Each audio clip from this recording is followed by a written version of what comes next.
Hi, I'm Elizabeth. And I'm Benton. And we're Team Marijuana. Initially, we wanted to look at marijuana and how that affected incarceration rates in the US, but we decided mass incarceration as a whole was a more interesting topic. We got our data from ICPSR.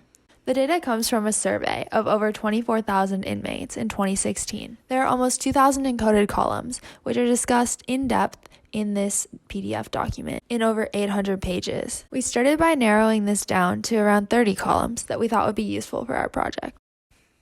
We thought that it might be better to study prison data as a whole instead of focusing on marijuana, just because mass incarceration has a lot of variables involved with it, and so we just wanted someone to be able to get a grasp on different aspects of the data at once instead of just narrowly focusing on one variable.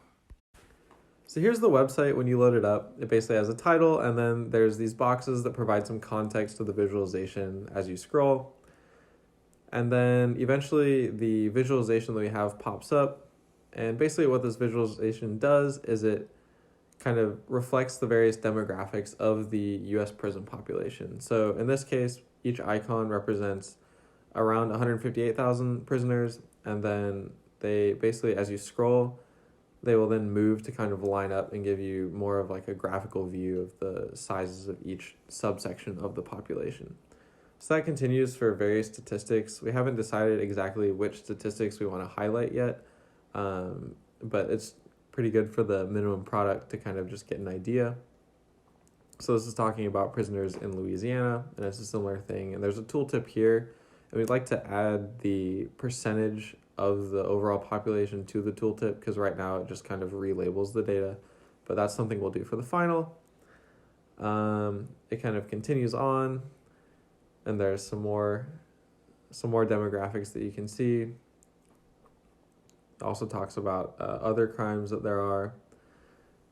And then as you scroll to the bottom, there's buttons that allow you to sort of choose what you want to filter on and then move the people accordingly. So for instance, if we wanted to look at gender of the prison population, we could click gender, they all color accordingly, and then when we click move, they move.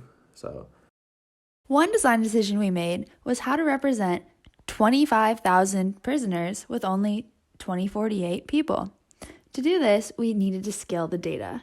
We decided to downsize the data and have each icon represent 12 prisoners. To do this, we augmented the data. We took each column and calculated the percentage for each value within the column. We then scaled those percentages to the new number of icons and had a data set that represented 2,048 icons, but with the correct percentages of the whole. For our visual encoding, we chose to use icons to kind of humanize the population of the prisons, and then we also wanted to make the people or the icons move at a constant speed, and that makes it look a little bit more natural, like a crowd would move. And it took a little bit of math, but we think that the overall result is appealing. Now, time for some questions. What other data would be impactful, or do you think that we should include? Do you think adding small, simple charts at the beginning would make this more effective? Do you think the buttons at the end are a good and useful interactive element?